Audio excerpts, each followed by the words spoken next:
The last kind of texture that I want to talk about is called environment. An environment can be a little bit confusing because there's a set of environment properties, which is not an environment material, and then there's an environment material texture. We're going to limit ourselves to talking only about the texture in this lesson. I'll talk about the environment properties in a separate chapter. So to follow along, go to Photoshop and start that up. Let's create a new document, File New. Okay.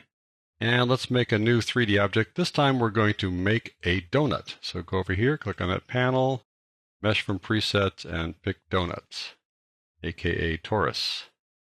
I'm going to pull down the ground plane a bit here just like that so you can see a little better. All right, I want to talk about the environment. Now, let's take a look first over at the 3D panel. There's an environment property group there. We are not talking about these properties in this lesson, but it can be awfully confusing because here's environment, then you go to donut material, and then here's environment down here.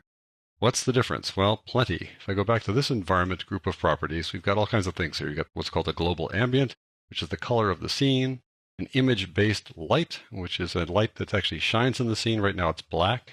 You can sort of change a little bit here. You can see the intensity changes, but it's a black light.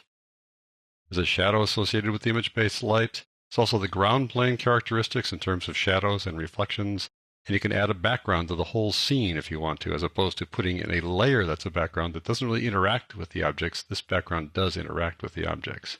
So this stuff all happens inside the environment panel here, which we're not dealing with in this lesson. Instead, we're going over here to the donut material, and down here in the lower right-hand corner is the environment texture file. Now, right now it's empty, so there's nothing going on. What environment amounts to in this case is like a giant globe in which the object resides. And you know how when you're in, let's say, a red room when the walls are all red or something like that, then the red color seems to reflect off individuals and objects in the room. It lends some color to those objects. Well, that's what the environment is. It's like a giant globe or walls around the object that give the object some color and also some definition if the object has some detail to it. Let's just start off by making a new object environment texture file. Just click on this and go New Texture. Then you get this little panel here, you click OK. And now it has a texture file, but now you need to edit it. So go over here and click it again and edit the texture. And let's do something with this and see what happens. So I'm going to put these guys side by side. Go to Window, Arrange, 2 up vertical. And work over here. First order of business, let's just give this a color. I want to fill it with color. So I go Edit, Fill. Give it a color like any color we want. Let's say purple, for example. There you go. Click OK. It's purple. Let me close this so you can see things. When I click inside here, we'll see the difference. And it gives it this kind of purplish glow. It doesn't make it purple. It's not a diffuse. It's not a skin that you're putting on it. It's just the room that's casting this purple glow on it. Meantime, the light right here is throwing some light on it and kind of overriding the purpleness, if you want to call it that, of the room that's around it. This big invisible room. But in any event, that's what happens when you give this an environment and the environment has a single color like this. Let's just see what happens though when you turn the light off and stuff like that. I'm going to go back to the 3D panel. I'm going to turn off the light.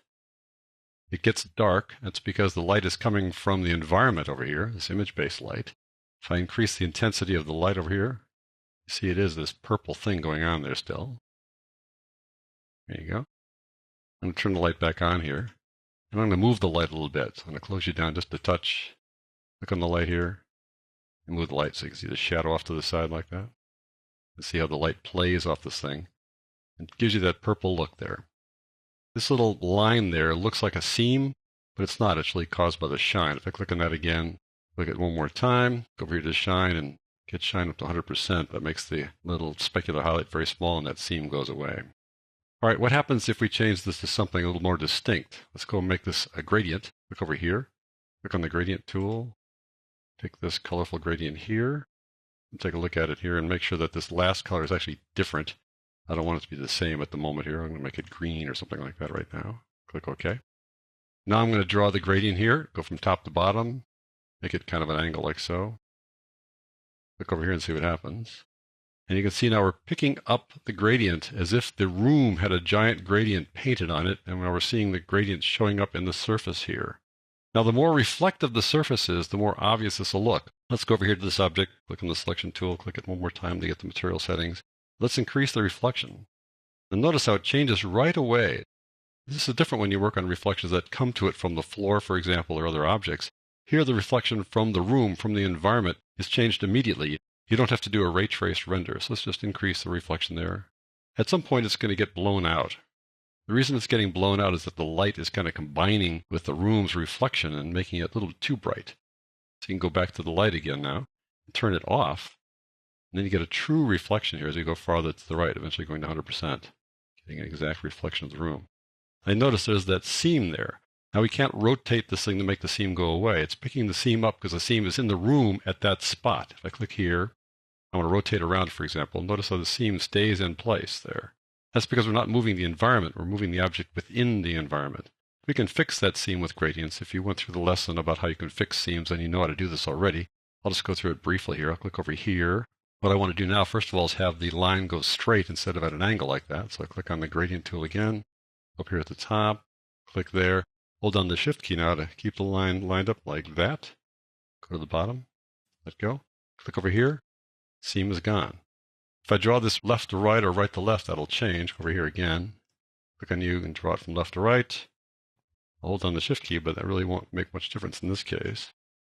Click over here, make the seam again, because the left side is red and the right side's green. And if you've seen this before, you know the solution. Just click over here on the gradient. We'll edit the gradient to have this last stop equal the red on the end. I'll click on it to delete it first of all.